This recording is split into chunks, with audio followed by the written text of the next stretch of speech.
Bonsoir à tous, bienvenue sur ce live sur la page de Fabienne Maillefer que nous allons accueillir dans quelques instants.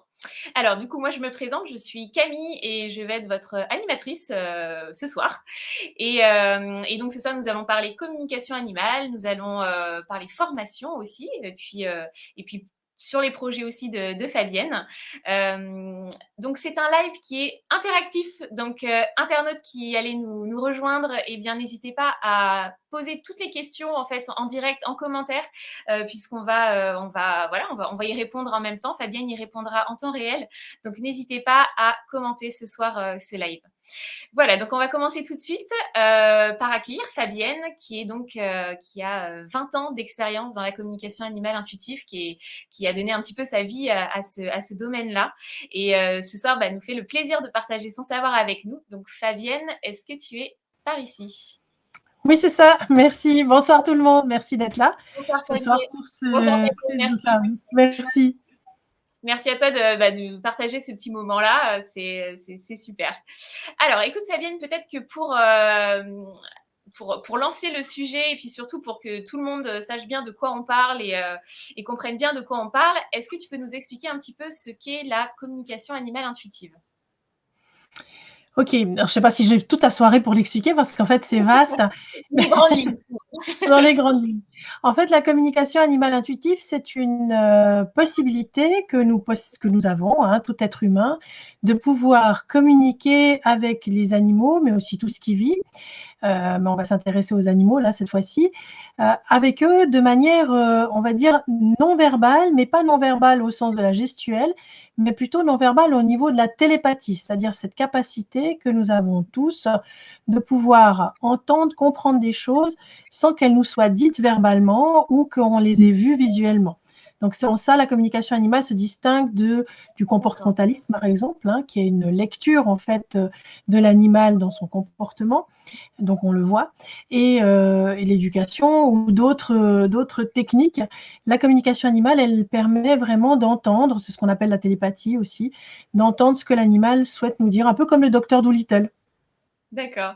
Et alors justement, comment ça se manifeste exactement? Est-ce qu'on reçoit, donc quand on se connecte à l'âme de son animal, est-ce qu'on reçoit une sensation, une intuition, ou est-ce qu'on entend complètement une information, une voix, comment ça se manifeste exactement? Alors, ça peut se manifester de différentes manières. La plupart d'entre nous qui avons des animaux, on a déjà eu l'impression qu'on comprenait des choses. On a parfois fait des choses, genre ah tiens, t'as soif, en n'ayant pas conscience que l'information, on l'avait reçue de son animal. Et du coup, on a été D'accord. changé. Tiens, ton eau n'est pas très propre. Et pourtant, l'information, on ne l'a pas entendue de ses oreilles, hein, mais on l'a reçue quand même. Donc, en fait, on reçoit tout le temps des informations intuitives, on les reçoit à travers notre corps et on va pouvoir les déchiffrer grâce à différents exercices, différentes pratiques qui vont nous permettre de comprendre le langage muet ou silencieux du monde animal, mais qui s'exprime à travers notre ressenti corporel. Donc, on peut avoir parfois la sensation d'entendre, mais pas comme on entend avec nos vraies oreilles, hein, comme si on nous Oui. susurrait quelque chose. On peut avoir des fois la sensation de voir des choses, on peut avoir la sensation d'avoir par exemple des goûts, des odeurs, hein, qui nous amènent à Ok. quelque chose de... Donc faire confiance à ces cinq sens. C'est ça, on va utiliser ces 5 sens, essentiellement. D'accord. Hein. Ok. Et alors, du coup, est-ce que tout le monde est capable de rentrer en communication avec un animal? Est-ce que il faut quand même une certaine technicité ou c'est accessible à Alors, tout le monde? disons, d'un point de vue possibilité, comme on va travailler avec notre corps et notre cerveau, c'est une faculté que l'on a tous de pouvoir entrer intuitivement en relation, encore une fois avec le monde animal, mais aussi minéral, végétal et d'autres humains. Maintenant, D'accord. avec le monde animal, ce qu'on va pouvoir apprendre, c'est comment entrer de manière volontaire. Je veux dire par là qu'on a tous eu des intuitions déjà dans notre vie, mais on ne les a pas forcément sur commande. Ça serait bien intéressant d'ailleurs si Oui, c'était c'est vrai. possible. Alors ça l'est si on apprend comment développer son intuition et comment l'utiliser quand on en a besoin et quand on en a envie. Mais c'est tout un travail et un apprentissage qui se fait à travers beaucoup d'exercices. Donc D'accord. oui, on peut tous apprendre à communiquer intuitivement avec un animal, mais ça va pas arriver comme ça. Je dis souvent à mes élèves, ça va pas tomber sur le coin de votre table de nuit, puis un matin vous allez vous lever en ayant la potion magique, hop, vous la buvez et hop, vous êtes télépathe. Non, il va falloir s'exercer. D'accord. Donc il faut travailler, il faut avoir de la patience, hein, et ça viendra au fur et à mesure. Oui, disons, il faut surtout de la persévérance. Ouais. Parce que finalement, ça vient assez vite, mais ça vient aussi vite que ça se perd si on l'entraîne pas. Il faut voir ça D'accord. un peu comme, j'ai envie de dire, comme un entraînement de fitness, OK. où si on veut garder une certaine musculature, par exemple, ben, on est obligé de l'entretenir. Ben, c'est un peu comme ça. D'accord. Et alors toi, Fabienne, comment ça t'est venu? Enfin, comment c'est arrivé dans ta vie, le fait de communiquer comme ça avec, les animaux? Est-ce qu'il y a eu un événement, enfin, un animal peut-être, en particulier? Comment c'est arrivé dans ta vie tout ça? Alors, moi, j'ai souvenir quand j'étais enfant, je vivais, on avait un chalet en fait, puisque je résidais en Suisse. Là, je D'accord. suis à cheval entre la Suisse et la France depuis quelques années, mais à l'époque où je résidais, où j'étais enfant, je résidais en Suisse et on avait un chalet dans la forêt. Et là, OK. les premiers contacts que j'ai eus avec le monde animal, c'est avec le monde animal sauvage. C'est-à-dire que j'avais la chance d'avoir des parents qui étaient finalement assez confiants. Je ne sais pas si je l'aurais fait, moi, hein, et qui me laissaient partir en forêt toute seule Tranquille dans la avec forêt, un sac à dos. Voilà, j'avais 6 ou 7 ans OK. et en fait, je me retrouvais dans la forêt face à un écureuil, j'allais voir mes copines les marmottes, je rencontrais des animaux sauvages et vraiment, je m'asseyais à côté d'eux et je discutais avec eux. Et pour moi, c'était quelque chose de totalement normal. Donc, je revenais à la maison, je faisais la même chose avec des chevreuils, enfin voilà. Et je revenais à la maison, je racontais ça et ma maman trouvait que j'avais une super imagination. Et d'ailleurs, elle a pris mes écrits, c'est ce qui m'a donné aussi le goût de l'écriture, puisque finalement, elle m'encourageait à raconter ce qu'elle appelait des contes. Donc, je racontais à ma petite sœur D'accord. mes aventures en forêt. Et puis il y a eu ce fameux incident où j'avais à l'époque un petit lapin qui s'appelait le Titine et qu'on avait mis à l'extérieur dans la pelouse avec sa cage par-dessus pour qu'il puisse brouter tranquillement. Et on Ouais. était assis à table avec mes parents à l'intérieur du chalet quand j'ai distinctement là entendu au secours, je vais mourir. Et donc pour moi, c'était un truc incroyable. Je me suis levée de table et ma mère s'en souvient encore. Je me suis levée de table, je suis précipitée à l'extérieur. Il y avait un chien de chasse qui était en train d'attaquer la cage de mon lapin. Donc voilà. Et ça a été Vraiment vraiment un événement. le moment, alors c'est pas un flash auditif, mais ça a été ton premier contact réel, où tu as entendu quelque chose, Alors disons surtout, là, j'ai pris conscience que ce qui était du bavardage et de l'échange avec les animaux sauvages pouvait devenir de la relation d'aide avec des animaux domestiques. d'accord. Mais ma vie d'interprète animalière, jusqu'à ce que j'en fasse il y a une vingtaine d'années, je commence à en faire mon travail, enfin une partie de mon travail, disons, parce que je ne fais pas que ça, mais c'était toujours, et c'est encore aujourd'hui avec les animaux sauvages. C'est-à-dire que voilà, D'accord. j'aime bien sortir je regarde la lune parce qu'elle est juste au-dessus de mon bureau. J'aime bien sortir les nuits de pleine lune aussi, d'aller me mettre en forêt. Je passe beaucoup de temps là en forêt. Et c'est vrai que j'ai une relation, j'ai beaucoup de chance, extraordinaire avec les animaux sauvages. D'accord, donc tu étais tout le temps connectée à la nature et aux C'est animaux ça, sauvages, d'accord. voilà. Et après, je voyais aussi plein de choses dans les arbres et je voyais des lutins et je voyais des fées et je voyais des esprits de la Et tu les nature et voyais, tout ça, visuellement? Enfin, oui, oui, visuellement, tu les oui, voyais? oui, Ah oui, oui, ça oui, doit et être incroyable ça à voir. bah, je les vois toujours. Je voyais des bonhommes dans les arbres, j'ai su après que ça s'appelait des faunes, enfin, voilà, il y avait beaucoup de choses qui ont toujours fait partie de ma vie Et et ça, tu en as jamais eu peur quand tu as été petite, justement, de voir, des petits lutins, des petites choses comme ça Non, parce que ça a pas été quelque chose de dramatisé par ma famille. Je pense que D'accord. si mes parents m'avaient dit, enfin surtout ma mère qui est enseignante, si ma mère m'avait dit, mais enfin, ma fille, mon Dieu, on va aller voir un Ouais. psychiatre ou je sais pas quoi, certainement que ça m'aurait fait peur. Elle trouvait, alors la vision de ma mère, qui est toujours la même encore aujourd'hui, puisqu'elle vit encore, Ouais. c'est que j'ai une imagination débordante, donc ça, je lui concède. Et D'accord. une grande créativité. Donc elle m'a plutôt encouragée à passer par l'écriture en disant, mais toutes ces histoires que tu vis, raconte-les, écris-les. Et du coup, j'en ai fait des contes, des poèmes que j'ai édités plus jeune. Enfin, donc aussi le côté écrivaine ou autrice, je ne sais plus comment on dit aujourd'hui, c'est quelque chose qui m'accompagne depuis toujours et j'aime l'écriture en fait. J'aime raconter ce qui se passe dans ma tête, mais là, c'est ce qui se passe en vrai. Ok. Eh bien, justement, la transition est parfaite, Fabienne, puisque nous allons parler de ton dernier livre que que tu as écrit, donc Accompagner son animal en fin de vie, qui est publié aux éditions Vega du groupe Très Daniel. Alors, est-ce que tu peux nous parler un petit peu de ce livre, justement? De quoi il parle? Bon, on se doute un petit peu avec le titre, mais est-ce que tu peux nous en dire plus?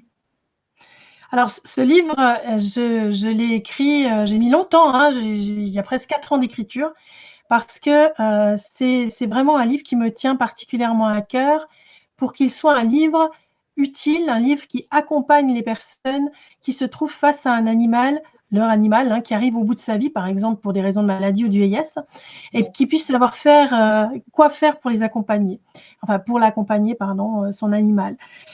J'ai vraiment tenu à prendre le temps de cette écriture et à l'écrire sous une forme de guide. Donc, c'est pas un livre qui va se lire, j'ai envie de dire, comme un roman, hein, du premier à la dernière page. C'est C'est un pas guide non plus pratique. un livre. Voilà, c'est un livre, c'est un guide pratique. C'est, ben voilà, je suis face à mon animal, il en est à tel et tel moment de sa vie. Je peux retrouver ça dans la table des matières.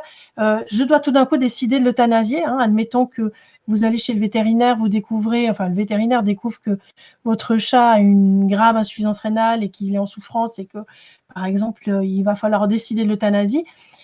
J'étais tellement malheureuse de ne pas être disponible tout le temps pour les gens. Je reçois des dizaines de téléphones par semaine pour accompagner des animaux en fin de vie et je ne peux pas être disponible autant, Tu peux pas simplement t'accompagner, hein. voilà, parce que énergétiquement, pour accompagner un animal en fin de vie, je suis disponible vraiment H24. Ça veut dire, et pour les gens aussi, ça veut dire que je peux maximum accompagner 2 animaux par semaine, pour autant voilà, que la Oui, mort c'est intervienne dans cette exactement. semaine-là, mais 2 animaux à la fois, on va dire. Et donc, Ouais. il fallait absolument que je puisse écrire et dire aux gens quoi faire. Ce que je leur dis hein, quand je les ai en live, mais qu'ils ne soient pas démunis et ne se retrouvent pas tout seuls sans rien. Donc, c'est un Donc, livre justement, qui fait 300 pages, hein, donc il est costaud. il est assez costaud, c'est C'est ça. ça. À Et la donc, fin, il y a un témoignage. Pardon. oui, non, non, vas-y, continue, je t'ai Alors, coupé. je disais, à la fin, il y a le témoignage de ma dernière chienne, Mélie, et son histoire, les 12 derniers mois de sa vie, où on voit les différentes étapes hein, et comment elle évolue et ce qu'elle dit aussi de son évolution. Et c'était important pour moi aussi que je puisse témoigner de cet énorme cadeau qu'elle m'a fait, parce qu'elle a été une enseignante extraordinaire toute sa vie durant, mais surtout à la fin de sa vie. Elle a été extraordinaire parce qu'elle a vraiment, euh, étape après étape, elle a été mon enseignante. Elle m'a dit voilà ce qui se passe pour moi, voilà ce que tu peux dire. Enfin, c'était vraiment super. Alors, on a Ouais. une petite question. Alors, je t'interromps, Fabienne, on reviendra Oui. après dessus, de Anne-Françoise, qui nous demande donc, vous parlez de quoi avec les animaux sauvages? C'est vrai que c'est une bonne Ah, question. De quoi on parle avec un écureuil? C'est quoi la alors, conversation? alors la conversation avec un écureuil, un loir, ces temps j'ai vu des martres. Là, c'était dans mon jardin avec un rouge-queue ce matin. En fait, là, je parle pas. Comment dire ça? J'ai 2 manières de pratiquer la communication animale avec les animaux sauvages. La première, c'est vraiment de les remercier pour la chance qu'ils me donnent d'être en communion avec eux et de pouvoir juste les observer vivre sans qu'ils soient dérangés par ma présence. Donc c'est une présence silencieuse, et là c'est une vraie rencontre d'âme à âme. Et puis j'ai aussi appris beaucoup du monde sauvage grâce à eux, c'est-à-dire que je leur demande: et que tu vis comment, et combien de temps, par exemple, tu vas rester, je pense aux animaux qui migrent, hein, combien de temps tu vas rester ici, de quoi tu te nourris, tes petits, tu les as quand, qu'est-ce que tu fais. J'ai par exemple la chance d'avoir dans la ferme où j'habite une chouette que j'ai appelée Edwige par rapport à Harry Potter. Et, et en fait, avec cette chouette, il y a des rencontres, c'est une chouette effraie, juste extraordinaire. J'ai appris plein de choses en fait grâce à elle. Donc c'est plutôt une curiosité vers le monde sauvage pour comprendre mieux ce qui vit et ce qui se passe. Et puis après, je peux vérifier dans les bouquins naturalistes si effectivement ça tient la route ou pas. D'accord. Et Donc ça, c'est c'est un une première partie de la conversation. Et quand j'étais enfant, je leur demandais surtout de me raconter moi, comment ils me voyaient moi. Euh, Ah! D'accord. Et alors, beaucoup. quel était le genre de réponse? Enfin, est-ce que eux, ils sont, enfin, ils voient l'âme humaine que tu Oui, es, c'est ça. En ils fait, ont un avis sur la question? c'est pas mon physique qu'ils voyaient, hein. Oui, bien sûr. C'est vraiment la, qui je suis en fait à l'intérieur de moi. Et ils m'ont beaucoup rassurée comme enfant. Voilà, eu pas mal de problèmes de santé toute ma vie durant, et ils me rassuraient beaucoup par rapport à ça. Je trouvais beaucoup de réconfort, et ils m'ont souvent encouragée à continuer ma route, à ne pas être trop triste. Quand D'accord. j'étais Ça a été des douloureuse, ils soutiens pour étaient toi, quoi. Des beaucoup, soutiens, énormément. Oui, c'est beau. énormément. Avec vraiment beaucoup de bienveillance et de bonté. Enfin, c'est quelque chose d'extraordinaire. Donc, je suis Ça pas t'a dans une. mentoré et ça t'a aidé à Et vivre. aujourd'hui encore, hein, je vais leur demander conseil en D'accord. leur disant: bon, qu'est-ce que je fais? Comment je continue? Qu'est-ce que vous en pensez? Donc, c'est dans les deux sens. C'est jamais dans un sens intrusif pour eux, en fait. D'accord. Oui, il y C'est-à-dire a que toujours un respect et une, voilà, ils sont respect libres de entre venir vous. s'ils veulent ou pas. Il y a certains animaux, je le raconte dans le premier livre que j'ai écrit. Je raconte par exemple que un renard est venu demander de l'aide, etc., qui était blessé. Voilà, alors j'ai aussi ce genre-là de rapport avec les animaux sauvages, mais c'est pas pour être leur infirmière en fait que je vais avec eux, c'est vraiment pour baigner dans cet amour inconditionnel et cette philosophie de la vie qu'ils ont, parce que la vie sauvage, elle est vraiment, comment dire ça? Elle n'est pas calculée comme la vie Ouais. que l'on vit tout le temps. J'imagine qu'on est dans l'instant présent et là, c'est le pur instant présent. Ah, complètement. Voilà, il Et n'y a si pas tu de, il si y a tu pas es de pas, tu vois pas. planning. Et si tu es pas, les animaux, ils sont pas non plus. Voilà, c'est ça. Donc, C'est-à-dire, avec tes vraiment, propres animaux, voilà, tu peux ne pas être dans l'instant présent, mais avec ouais. les animaux sauvages, si tu n'es pas dans le ici et maintenant. D'ailleurs, j'ai essayé d'emmener des élèves, ça a été un peu le fiasco, parce qu'en fait, il y a toute l'excitation. Ah, ouais, je vais voir des trucs, etc. Je retourne le lendemain à l'endroit où j'avais emmené les élèves, il y a plein d'animaux. Il y a un blaireau, il y a deux chevreuils, il y a des écureuils. Enfin, c'est Oui, juste parce que du coup, incroyable. tu rentres en état méditatif, faut faire le point, faut s'aligner, faut vider Alors, toutes nos pensées, il faut j'imagine. pas être, c'est ça, il faut pas être surtout dans l'attente et dans la consommation. Ouais, C'est-à-dire, on va pas au zoo quand on rencontre le monde sauvage. ouais, c'est On ça. va vraiment comme un invité, avec beaucoup de respect, Enfin, pour moi, c'est sacré ces moments-là. Bien sûr. Et c'est pas quelque chose que je consomme. Je vais pas aller faire un safari dans la forêt. Ouais. Euh, voilà, pas du tout. Et vient qui veut à moi. Et quand il y a personne, ce qui est assez rare sur une balade, mais Ouais. quand il y a vraiment personne, je me pose la question, j'en suis où moi par rapport à moi? D'accord. Mais c'est vrai que j'ai assisté à des mises bas de chevreuil en étant à 20 mètres, où je dis à la chevrette, je vais pas Incroyable. bouger, excuse-moi, merci de me laisser participer à ce moment. Enfin, vraiment, j'ai beaucoup de chance de C'est vivre incroyable. tout ça. Mm. Du coup, ça, ouais, c'était vraiment de la pas très bien. C'est fou. C'est ça. Bon, alors, du coup, Fabienne, pour en revenir un petit peu à ton livre, d'ailleurs, internautes, n'hésitez pas à poser des questions. Hein, si vous avez des questions sur le livre, on est là pour y répondre. Enfin, Fabienne est là pour y répondre. Moi, je voudrais te poser quand même deux, trois petites questions qui sont un peu dans le livre. Tu parlais de l'euthanasie de son animal tout à l'heure. Alors, évidemment, tous ceux qui ont eu déjà un chien, un chat, un animal de compagnie, on est tous confrontés à un moment donné au fait que peut-être on doit prendre la décision de l'euthanasier, malheureusement. Euh, Comment ça se passe? Est-ce que notre animal peut nous en vouloir, par exemple, de décider de lui donner la mort? Est-ce qu'il y a une marche à suivre, peut-être? Est-ce qu'il faut le prévenir? Enfin, comment tu peux nous conseiller sur ça? Mmh. Alors, chaque situation est vraiment unique. Donc, ça serait compliqué de dire de tirer des généralités. Il y a ce qui enfin, disons, ce qui est commun à toute situation de fin de vie par rapport à un animal, c'est dans quel état son maître, hein, son compagnon humain, son propriétaire se Oui, trouve en termes d'acceptation que son animal va quitter la terre. d'accord, Parce que l'animal quitte sereinement la terre si nous sommes OK avec cette décision.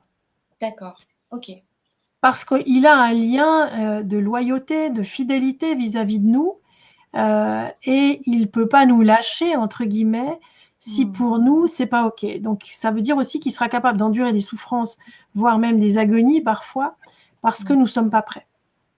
d'accord. Et, Et et, est-ce que l'animal, il a conscience qu'il va mourir? Il comprend la mort? Est-ce qu'il sait ce que c'est? Il comprend qu'il va mourir ou pas?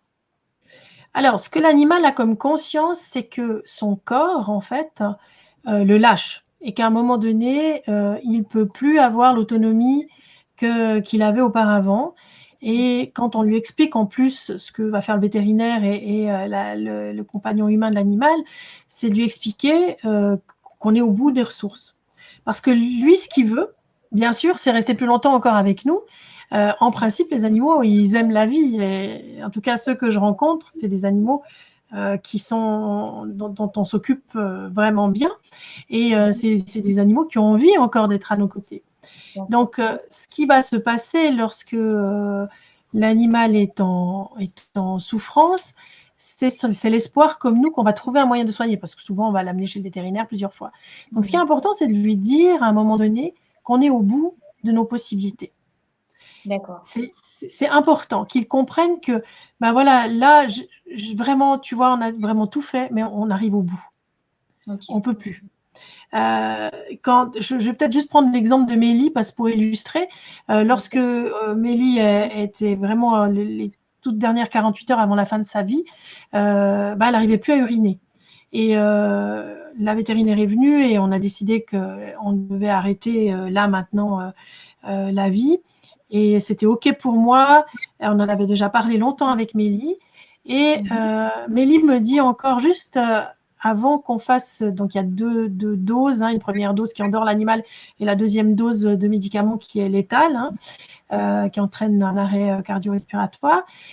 En fait, juste avant la sédation, elle me dit, mais essaye quand même de voir si tu peux pas m'aider pour faire pipi. Et je lui dis, OK, d'accord. Et la vétérinaire était là. OK, d'accord. Alors on va essayer de sonder en fait ta vessie. On verra si ça marche. On reporte. Malheureusement, on n'a jamais réussi à monter la sonde et on a su plus tard qu'il y avait un énorme calcul dedans et qu'on n'aurait pas pu, Ah ouais. l'opérer.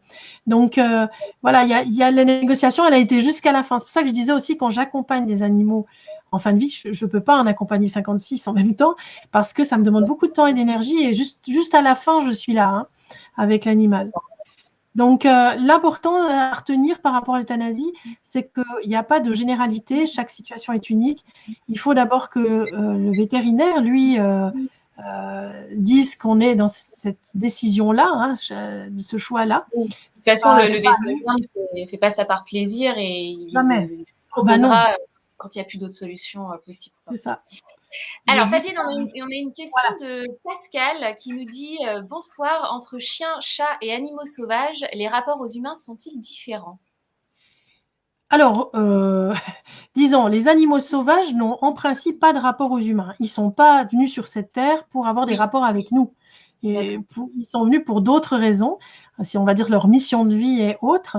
Par OK. contre, les chiens, les chats, donc ce qu'on appelle les animaux domestiques, hein, eh ben, eux sont venus pour être en lien avec nous et pour faire l'expérience de la vie domestique. Donc, D'accord, c'est vraiment leur effectivement, les chemin rapports sont de différents. OK, c'est vraiment leur destinée, quoi. Ils sont vraiment faits pour ça. C'est un choix. C'est un D'accord. choix. C'est un choix que l'animal fait de s'incarner en animal domestique ou de s'incarner en animal sauvage pour D'accord. vivre une expérience. Alors, je profite tout de suite pour dire l'animal ne choisit pas plus que nous les épreuves de la vie incarnée, parce que sinon, je crois que personne ne viendrait sur Terre. Donc, on ne choisit pas les épreuves, mais on choisit une expérience en tant qu'âme, une forme d'apprentissage, on va dire, et les animaux aussi. Et alors justement, on dit souvent que, enfin, pour les enfants, par exemple, avant de s'incarner en bébé, ils choisissent leur famille, ils choisissent leurs parents justement pour expérimenter leur problématique d'âme. Du coup, les animaux, c'est pareil. Est-ce qu'ils choisissent leur famille chez qui ils veulent se rendre ou aller? Enfin, ils choisissent leur maître ou pas? Alors, ils choisissent vraiment, comme les humains, la famille ou l'État, parce qu'ils peuvent aussi, on peut imaginer le chien de rue qui vit une expérience de chien de rue pour être ensuite un chien adopté, en fonction des, des blessures de l'âme hein, qu'il vient travailler durant sa vie sur Terre. Euh, c'est un choix qui est, disons, un choix d'âme qui est aussi conscient que le choix d'âme humain, mais dont l'animal n'a pas forcément, pas plus que l'humain, souvenir au moment de son incarnation. D'accord. Donc, Et alors, souvent, on prête aux animaux hein, des compétences en disant les animaux savent ce que c'est la mort, les animaux. Alors, les animaux sauvages, oui, c'est très clair par rapport à la mort parce qu'ils ont perdu aucun lien. C'est-à-dire entre l'entrevie et le moment de l'incarnation et leur vie sauvage, pour autant qu'ils aient une vraie vie sauvage, qu'on leur ait laissé l'espace pour le faire, hein, pour la ouais. vivre, il y a un lien continu, c'est-à-dire que la mort n'est qu'un passage, vraiment. Par contre, les animaux domestiques, ils sont comme nous, ils ont perdu parfois, hein, pas tous, mais la plupart d'entre eux, ils ont perdu ce lien. Et ce qui est important, c'est de pouvoir leur permettre à la fin de leur vie de raccrocher à ça. Et il y a des petits D'accord. rituels qui permettent de le faire que j'explique dans le livre. Et donc justement, encore une fois, très bonne transition. Tu parles de rituels et justement, qu'est-ce qui contient ce livre? Parce que bon, on parlait tout à l'heure, donc c'est vraiment un guide pratique. Oui. Est-ce que tu peux nous dire un petit peu ce qui contient à l'intérieur, ce qu'on peut y trouver? Alors, on y trouve plein de choses. On y trouve, entre autres, des rituels, des rituels de passage, comment on peut, nous, accompagner notre animal de manière rituelle et nous accompagner nous-mêmes.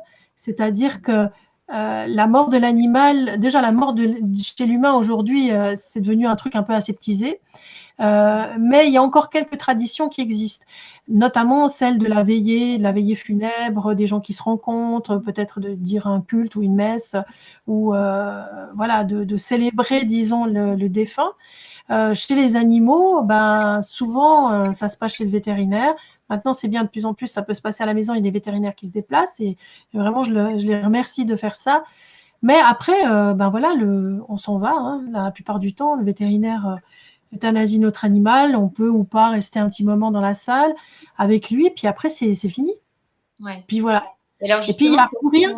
Donc, qu'est-ce qu'on peut on peut faire? récupérer les cendres parfois. Donc, on va apprendre certains rituels, les rituels d'accompagnement, ce qu'on peut aussi mettre en place avant d'aller euthanasier son animal, des rituels D'accord. aussi d'acceptation pour soi. Je pense par exemple aux morts violentes. Lorsqu'un animal décède suite à un accident ou parce qu'il fait un problème de santé fulgurant, par exemple, un foudroyant, c'est tous des moments où nous, on n'a pas eu le temps de se préparer, mais l'âme animale non plus. Donc, je vais expliquer ce qu'on va pouvoir mettre en place. Et puis, d'inspiration de José Bouchard, qui a créé un carnet de passage pour les humains, avec son autorisation, j'ai créé aussi un carnet de passage, mais qui s'adresse spécifiquement aux animaux. Et ça nous permet aussi, durant la vie de l'animal, de se poser des questions. qu'est-ce que mon animal aime, qu'est-ce qu'il n'aime pas, de quoi j'aurais besoin moi aussi le jour où mon animal arrive en fin de vie, de quoi j'aurais besoin comme soutien, comme type au fait d'euthanasie, si euthanasie il y a, ou d'accompagnement jusqu'à la fin de la vie, si l'animal décède de sa mort naturelle. Enfin, il y a toute une série de choses et de questions que vous pouvez vous poser avant, que vous pouvez noter dans votre carnet. Voilà. C'est vraiment dans le livre. Et donc, vous Ça. pouvez écrire directement et comme ça, voilà, vous avez toutes les informations et en même temps, vous pouvez faire ce travail en même temps. Alors, on a Oui. Cécile qui pose une question qui nous demande où peut-on trouver votre livre et avez-vous écrit d'autres livres? Alors, eh bien, du coup, ce livre-là, il est disponible partout. Il est disponible sur les grandes plateformes comme Amazon, la Fnac, mais aussi en librairie. Voilà, vous pouvez le Moi aussi, trouver. chez le petit libraire, j'y tiens parce qu'il faut soutenir les libraires. Voilà. Tout à fait, les librairies de quartier, allez les Ça. préférer plutôt que les grosses machineries. Et puis, en effet, et du coup, c'est une très bonne transition aussi. Fabienne, tu as écrit La communication animale intuitive. À la rencontre Qui de est, la conscience animale, oui. voilà. Et puis, Ça, tu c'est as chez aussi, Jouvence. Hein. tout à fait, C'est un autre éditeur, donc ça, c'est chez Jouvence. Et, tout à fait. et là aussi, on le trouve sur les plateformes ou chez son libraire. Et Oui. voilà, moi, je Il y a aussi n'envoie. un oracle. Il y a aussi un oracle que tu as réalisé avec Aline Code. voilà, Aline Code, Aline Code. qui d'ailleurs donne des formations avec toi, je crois, dans l'école Oui, de elle la est conscience, enseignante à l'école, oui. qui a vraiment des très très jolies cartes, voilà, avec une jolie dorure et puis vous avez tac tac un petit mot qui correspond à chaque voilà, par exemple, là, la coquille Saint-Jacques, voilà. Et donc, vous avez des très jolies illustrations avec des petits messages, voilà, pour pas travailler sur Alors, vous, toujours. je vais peut-être expliquer l'histoire de ces cartes parce que c'est pas Oui, juste des cartes. En bien fait, sûr. Aline, c'est des cartes éphémères. C'est-à-dire qu'Aline a créé ces cartes avec une technique qu'elle a inventée. Elle les a donc créées chez elle avec notamment des craies de pastel. Elle a intégré en fait des éléments de la nature dans chacune des cartes. Il y en a 71. Et en fait, elle les a photographiées et on les a énergétisés, c'est-à-dire qu'on a demandé à ce que l'énergie de l'araignée, on a vu l'ours tout à l'heure, la coquille Saint-Jacques, etc., puisse être dans chacune des cartes qui seraient éditées. D'accord. Et ensuite, voilà, donc c'est des cartes éphémères, donc elles n'existent plus à l'original et reparties dans la nature. Et on a travaillé avec les 4 éléments, l'air, l'eau, le feu et la terre. D'accord. Salut Sarah. Eh ben, super. Bah, c'est un super aura qui est disponible partout aussi, donc n'hésitez pas. Alors, on a une question de Sarah. Salut Fabienne. Est-ce qu'un ou plusieurs rituels peuvent être faits a posteriori, après plusieurs mois et années? Ah, ça, c'est une très bonne Oui, question. oui, salut Sarah, merci. Je profite pour dire que Sarah viendra donner une conférence sur le shiatsu à l'école de Ah, la conscience au mois on va en de parler tout à février l'heure. l'année prochaine. Super. Je profite. Oui, alors Sarah, merci pour ta question. Effectivement, les rituels, c'est avant, pendant, après aussi, y compris plusieurs années après. D'accord. Donc finalement, est-ce que enfin l'âme de l'animal peut se réincarner rapidement après sa mort ou est-ce qu'on peut rentrer en communication même après 2, 3 ans ou même 10 ans ou est-ce qu'il se Alors, réincarne à un moment donné? L'animal peut se réincarner comme toute âme humaine. Il n'y a pas de délai, hein, il n'y a pas Bien sûr. ni de règles, on va dire. Par contre, l'animal peut être contacté, comme l'âme humaine d'ailleurs, dans ce qu'il était dans sa vie. Admettons que D'accord. votre chat Lupin décède et puis se réincarne quelques années après en animal sauvage ou en animal domestique, Oui. on peut, même s'il est réincarné, on peut recontacter en fait l'âme de l'animal une fois qu'il est réincarné aussi, parce que lorsque nous nous incarnons, qu'on soit humain ou animal, ce n'est qu'une partie de l'être infini que nous sommes qui s'incarne. D'accord. Ok. Dans cette vie-ci, tu t'es On peut incarné toujours. comme Camille, moi comme Fabienne, mais on est un petit bout de l'être infini que l'on est. Et l'animal, c'est la même chose. Donc, il y a comme D'accord. des archives qui existe dans l'univers avec nous, quand on sera plus là, toi et moi, il y aura une archive Camille Deslandes, Fabienne Maillefer, et il y a l'archive aussi. C'est ça, les annales Alors, akashiques. ouais, les annales akashiques, c'est encore ça, c'est la bibliothèque universelle qui contient tout et aussi nos archives. Mais disons, on peut sortir à tout moment le dossier Lupin de notre animal. On peut toujours être en Oui, lien avec son animal, même 50 ans après, et c'est ça c'est qui ça. est C'est beau, ça. quoi. Super. Alors, C'est Fabienne, ça. on va peut-être parler un petit peu de ton école, puisque tu as créé l'école de la conscience il y a quelques années maintenant. Et donc, c'est une école qui est spécialisée dans la communication animale intuitive, mais pas que, aussi dans C'est ça. l'intuition, le développement de l'intuition. Est-ce que tu peux nous dire un petit mot, un petit peu, en quoi consiste cette école? Alors, vaste programme. Donc, c'est une école qui s'appelle l'école de la conscience, qui est une école de co-création. Ça veut dire que dans cette école, je ne suis pas la seule enseignante. Il y a beaucoup de gens qui viennent. Il y a beaucoup d'experts. Il y a des animaux experts aussi qui m'accompagnent. Il y a le monde minéral, le monde végétal, les esprits de la nature. Donc, on va aborder, oui, effectivement, dans un premier cycle qui s'appelle cycle 1, les bases de la communication animale intuitive et les bases aussi de la compréhension du fonctionnement de notre intuition.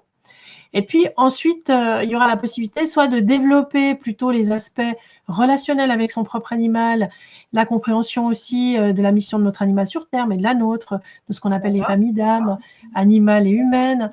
On va pouvoir aussi développer le travail avec les animaux sauvages, le travail avec les esprits de la nature. Enfin, le travail, c'est pas un travail, c'est un plaisir. Mais le contact avec les esprits de la nature.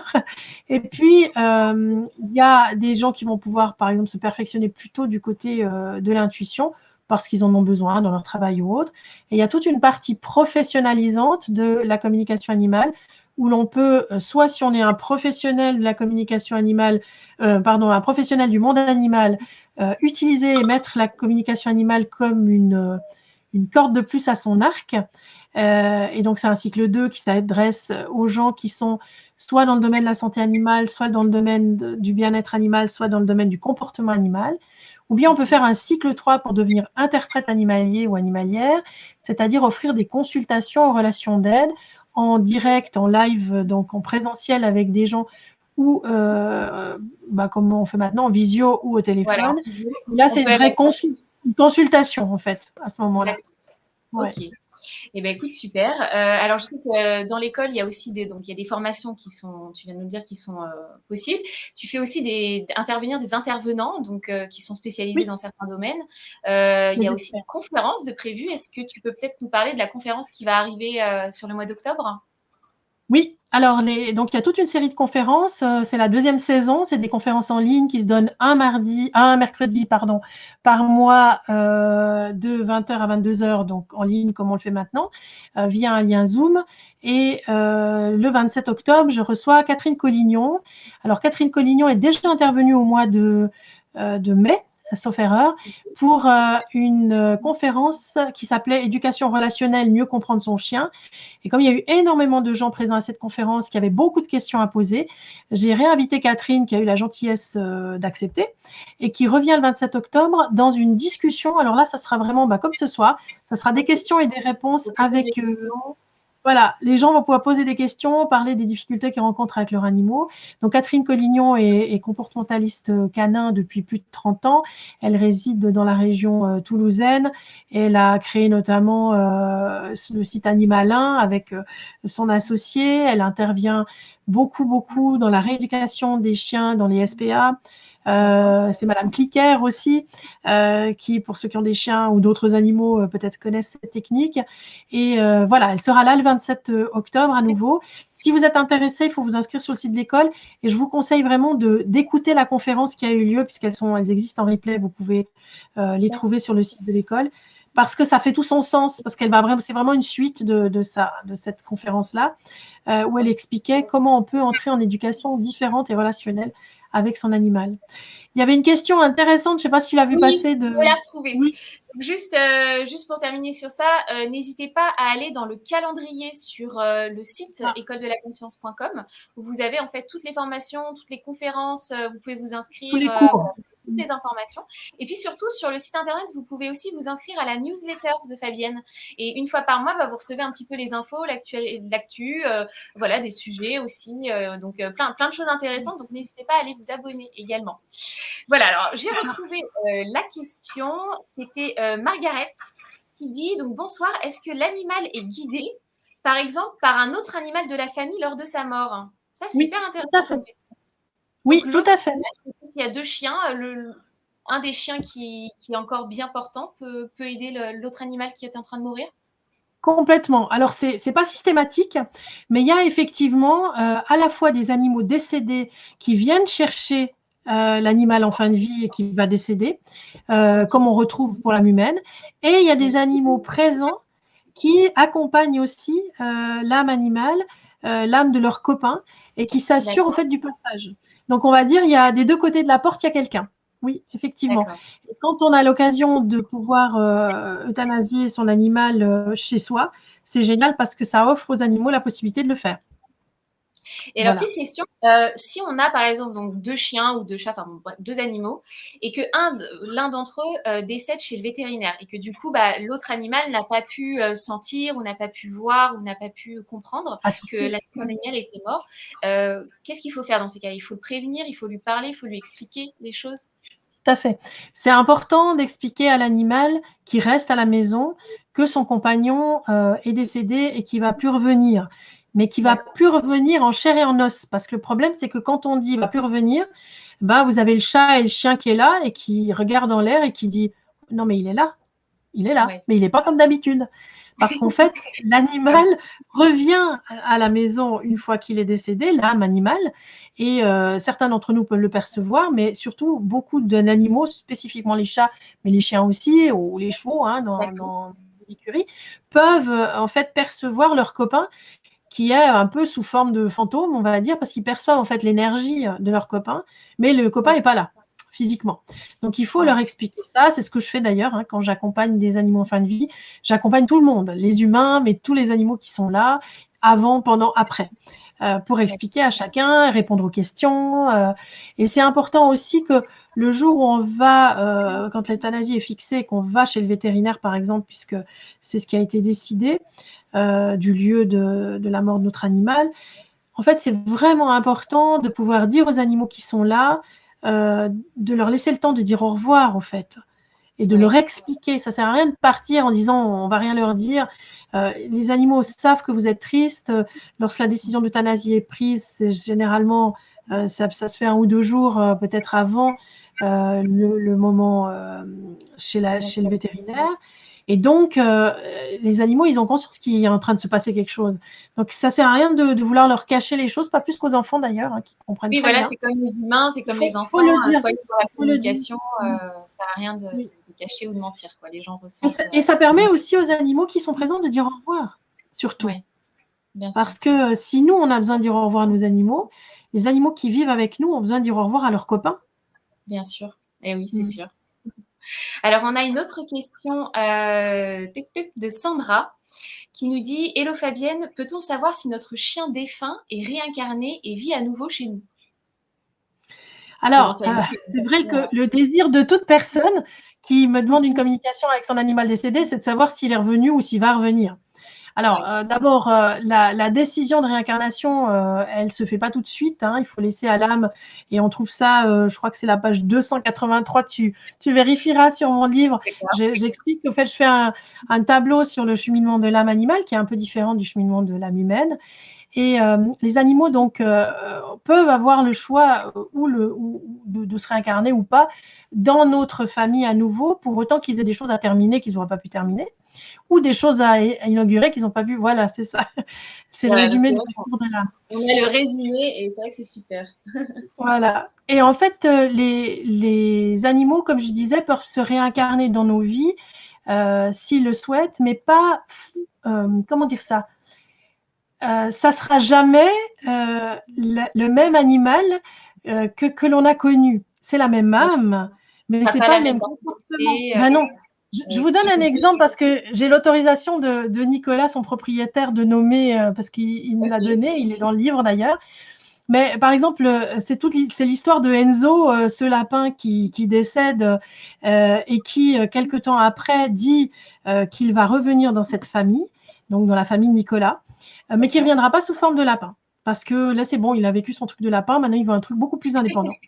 Ouais. Et en fait, vous lirez dans le livre, mais voilà, par une succession d'événements, effectivement, Lilou arrive dans la vie de Nicolas quelques mois plus tard.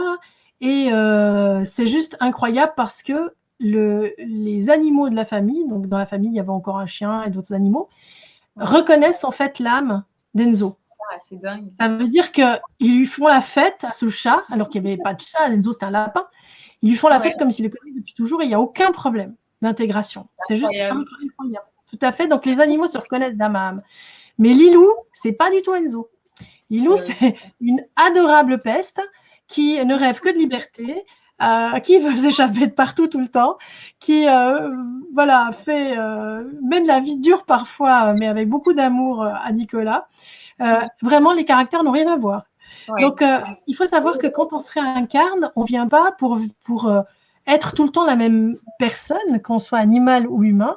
Enfin, voilà, moi, j'ai pas été Fabienne Maillefer depuis 5000 vies, hein, heureusement. Euh, donc, les animaux vont aussi évoluer. C'est l'âme animale, en fait, qui se réincarne, mais c'est pas la personnalité et le caractère. Donc, il faut Il faut aussi bien faire le deuil. différencier l'âme Voilà, du caractère, enfin de la personnalité, quoi. C'est c'est vraiment deux ça. choses différentes. Et C'est il vrai. faut vraiment pouvoir faire le deuil de la mort de son animal. Quand son animal est décédé, cet animal-là, avec ce caractère, tout ce qu'il est unique. Ouais. C'est une expérience unique et cet animal-là ne reviendra pas.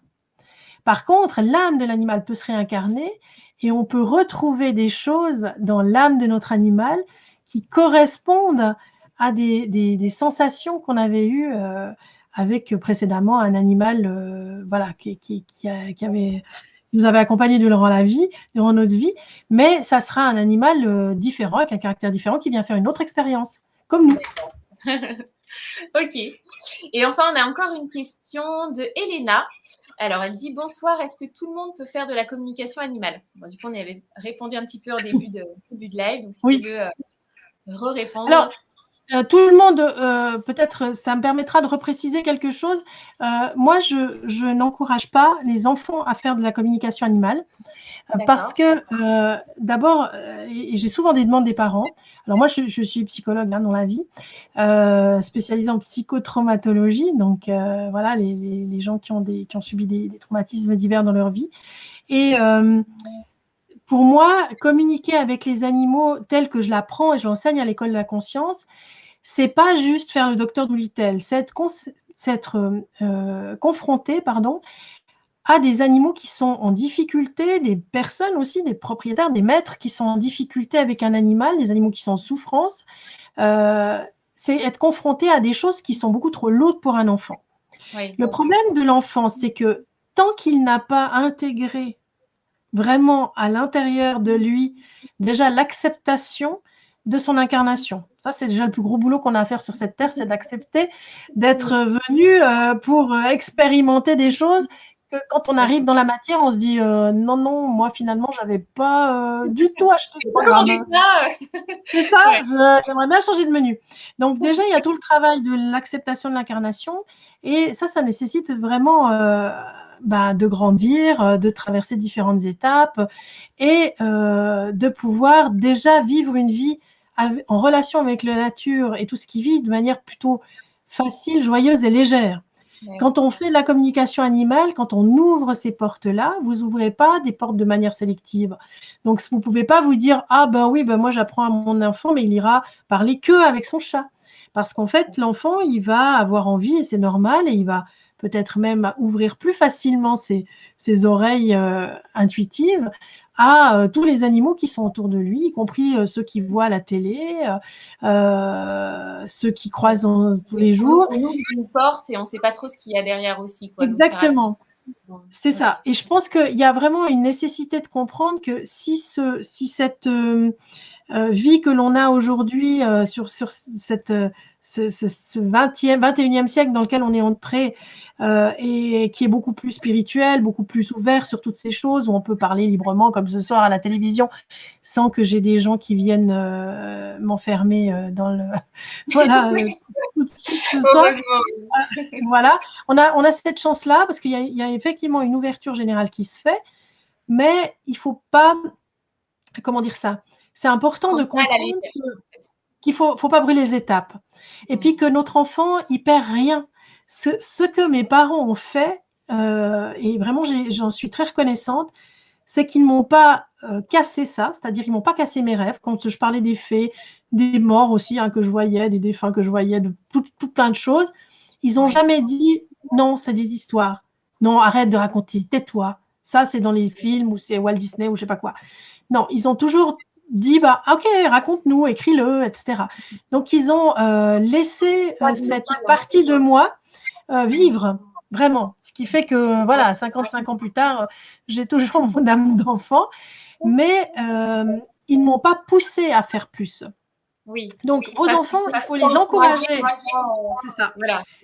Les encourager, mais faire des cours, ça veut dire que demain matin, votre enfant, il est dans la cour de récré et puis il dit « Ah, mais moi, j'ai suivi un cours de communication animale, c'est super. » Et puis, vous avez le petit copain qui dit « Ah, ben dis donc, tu pourrais pas parler avec mon chien parce que tu sais, ces temps, mon chien, il va pas très bien. » Puis voilà que le chien, en fait, il est en fin de vie et puis que peut-être il va être euthanasié et puis qu'on en a déjà parlé, mais on n'a encore pas préparé le petit copain. Enfin, vous imaginez ce à quoi va être confronté un enfant. Oui, bien sûr. Il n'aura pas les ressources pour le faire. Il n'a pas encore les épaules pour... Mais non. Et puis il ne va pas comprendre ce qui lui arrive et il ne pourra pas fermer les écoutilles. Bien sûr. Et le risque, en fait, d'une ouverture trop rapide de tous ces domaines-là, c'est de projeter l'enfant dans un univers qui l'éloigne encore plus de l'incarnation, sachant qu'il a fait un choix d'incarnation, même si c'est compliqué, mais c'est un choix quand même. Et je pense qu'il faut plutôt l'encourager à s'enraciner, à aller dans la nature, par contre, à laisser tomber Netflix et autres Facebook sur lesquels on est ce soir. Je ne sais pas si on va être censuré pour ce que je dis, mais voilà, de laisser tomber les GAFA et puis surtout de retourner dans la nature, de savoir faire des moulins avec 3 bouts de noisetier dans un petit ruisseau, de pouvoir jouer avec quelques cailloux, de pouvoir s'inventer des histoires.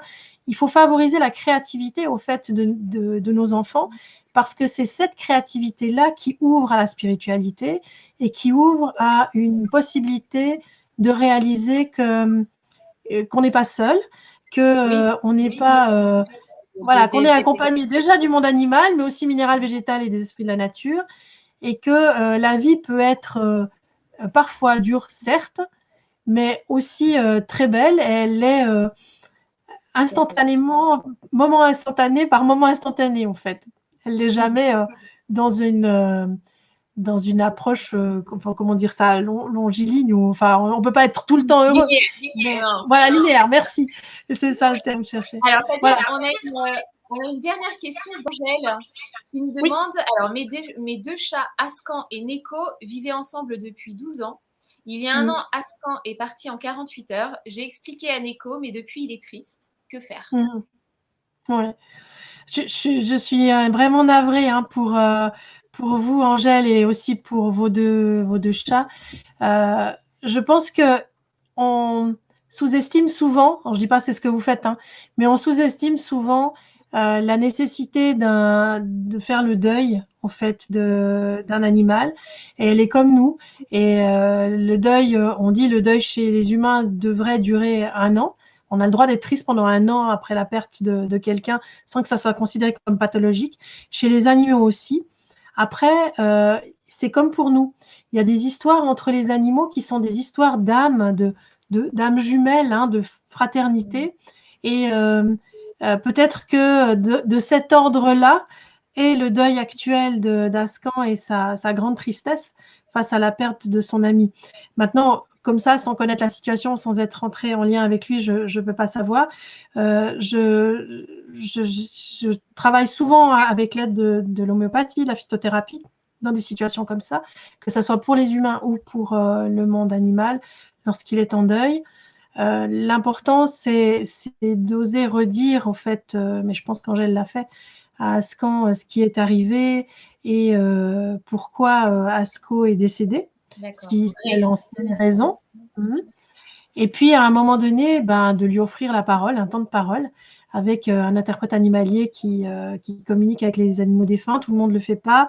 Et il faut vraiment que ça soit des gens qui fassent une vraie communication. Voilà, on peut retrouver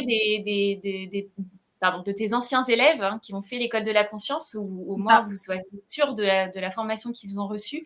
Vous pouvez trouver les adresses de ces communicateurs sur ton site internet, l'école de la conscience.com. Donc n'hésitez pas à aller y faire un tour encore une fois. Voilà. Mais bon, il y a d'autres gens. Mais c'est important, en tout cas, à un moment donné, de l'entendre et de savoir aussi ce qu'il veut et peut-être aussi les choses qu'il a à dire, qu'il n'a pas pu dire. Et un communicateur animalier qui est vraiment formé en communication avec les animaux défunts, en tout cas dans les techniques que j'utilise, qui sont les miennes, qui sont celles que j'ai reçues de l'univers, pas celles que j'ai appris d'autres, je mets en lien en fait aussi l'animal vivant avec l'animal défunt. Et ça leur permet aussi de se dire des choses et se dire au revoir. Si vous voulez, je fais médium pour animaux, entre les animaux.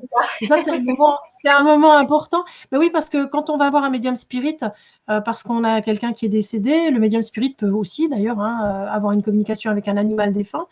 Mais là, en fait, j'offre la possibilité comme médium pour animaux à l'animal vivant de pouvoir se connecter. Et quand c'est des chats, souvent ils se voient, tout d'un coup ils se retrouvent et le maître manifeste d'ailleurs, il dit oh là là, il est en train de se passer quelque chose, de les mettre ensemble, en fait, l'animal défunt, pour qu'ils puissent se dire au revoir. Et peut-être que c'est de ça dont Ascan a besoin. Ok. Écoute, merci beaucoup Fabienne pour toutes ces réponses. Voilà, c'était une soirée hyper intéressante. Je voulais juste quand même qu'on termine ce live en parlant un petit peu de tes futurs projets qui arrivent, parce que comme tu disais tout à l'heure, tu as la passion d'écrire et voilà, je sais qu'il y a quelques ouvrages qui sont prêts bientôt à sortir, et notamment un nouvel oracle qui va sortir chez Vega au mois de décembre, c'est ça? Est-ce que tu peux nous en dire un petit peu? C'est l'oracle de la méditation poétique des chats, qui s'appelle donc Poème de chat, qui a été illustré par Aline Code, la même qui a fait le magnifique coffret, là, c'est les oracles qu'on a, les amis de la nature dont on a parlé. Voilà. Il y a un autre oracle dont je ne peux pas dévoiler le titre pour l'instant parce que il faut qu'il soit encore validé, qui paraîtra aussi chez Vega l'année prochaine. Et puis, il y a un prochain ouvrage qui paraîtra au mois de mars et qui sera en fait une suite pratique de l'ouvrage de Jouvence dont tu as parlé tout à l'heure, la communication animale intuitive à la recherche de la conscience animale. Donc le blanc, voilà, celui qui a la couverture blanche. Ouais, exactement, c'est celui-là. Et en fait, la suite, parce que les gens m'avaient beaucoup demandé des choses un peu pratiques. Et donc, j'ai créé la suite de pratico-pratique de ce livre avec plein d'exercices, plein de nouvelles techniques, des choses inédites. Et je profite pour dire aussi que sur le site de l'École de la Conscience, vous avez en page d'accueil la possibilité de participer à une mini-formation que j'offre, que j'ai créée, qui s'appelle « Devenir plus intuitif en 7 jours chrono », où tous les jours, vous recevez des exercices à faire. Vous n'êtes pas obligé de les suivre 7 jours d'affilée, vous les prenez dans l'ordre quand vous en avez le temps, mais qui vous montre un petit peu déjà l'esprit de l'École de la Conscience et comment on travaille à l'École de la Conscience. Vous avez aussi... Voilà, c'est une mise en route, c'est une mise en bouche avant les cours. Et puis, si vous avez des questions concernant l'école, une fois par mois, je donne une séance sur Zoom, comme ce soir, en fait, une séance d'informations sur les formations à l'école, où j'explique bien, si vous êtes un peu perdu, parce qu'il y a beaucoup d'informations sur le site, j'explique une fois par mois. La prochaine fois, c'est le 29 octobre, c'est donc un soir entre 20h et 21h, à peu près, ça dure 1 heure. Je réponds à vos questions en direct, je suis là, et vous pouvez vous inscrire, c'est gratuit, ça se trouve tout en haut de la première page de l'École de la Conscience. Eh bien, vous Voilà, l'avez compris, si vous voulez rien louper, eh bien, allez faire un tour sur le site de l'école de la conscience.com c'est et ça. puis aussi inscrivez-vous à la newsletter au passage. Et puis, pour tout ce qui est sur la sortie des livres, des formations, tout ça, eh bien, retrouvez-nous aussi sur Instagram, c'est @école de la conscience, l'Instagram de Fabienne. Donc, allez voir. Donc, Fabienne, elle est sur LinkedIn, Facebook et Instagram. Donc, si vous abonnez à tout, vous ne pouvez rien louper normalement. C'est ça. Et il y a la chaîne YouTube de l'école. La chaîne Euh, YouTube également, il y a voilà. plein de choses plein de choses qui sont Là, voilà, publiées. logiquement, vous êtes bien quadrillés, voilà. Donc n'hésitez pas à rejoindre Fabienne sur tous ces réseaux. C'est ça. N'hésitez pas aussi donc à vous procurer le dernier livre, Accompagner son animal en fin de vie. Voilà, si vous voulez anticiper ou peut-être, enfin voilà, peut-être anticiper, Préparé. se préparer cet événement. Et puis vous avez aussi les alliés de la nature, l'oracle pour toujours avoir la connaissance, toujours une connaissance de soi par rapport aux animaux. Et puis le livre La communication animale intuitive, voilà, aux éditions Jouvence. Donc tous ces ouvrages, ils sont disponibles sur les grosses plateformes, mais aussi chez les petits libraires. Donc Il faut privilégiez-les, le dire. beaucoup plus éthiques, on va dire ça comme ça. C'est ça. Et écoute, merci Fabienne, merci pour ta bienveillance, pour le partage que tu nous as fait ce soir. Et puis merci aux internautes aussi d'avoir participé parce que c'est toujours plus chouette d'avoir un live interactif. Et ce soir, vous avez posé beaucoup de questions, donc c'était un plaisir, voilà, c'était un plaisir de partager ce moment avec vous. Et puis écoute Fabienne, je pense qu'on réitérera ce genre de live si ça vous plaît. Volontiers. Dites-nous en commentaire si vous voulez qu'on refasse ce genre de live avec peut-être des thèmes un peu plus ciblés. Voilà, et écoutez, on vous souhaite une bonne fin de soirée et puis on vous dit à très vite. Ok, merci en tout cas à tout le monde. Et puis, merci à vos animaux qui vous ont amené à vous intéresser à la communication animale intuitive. Et belle Exactement. soirée à tout le monde. Bonne soirée, au revoir.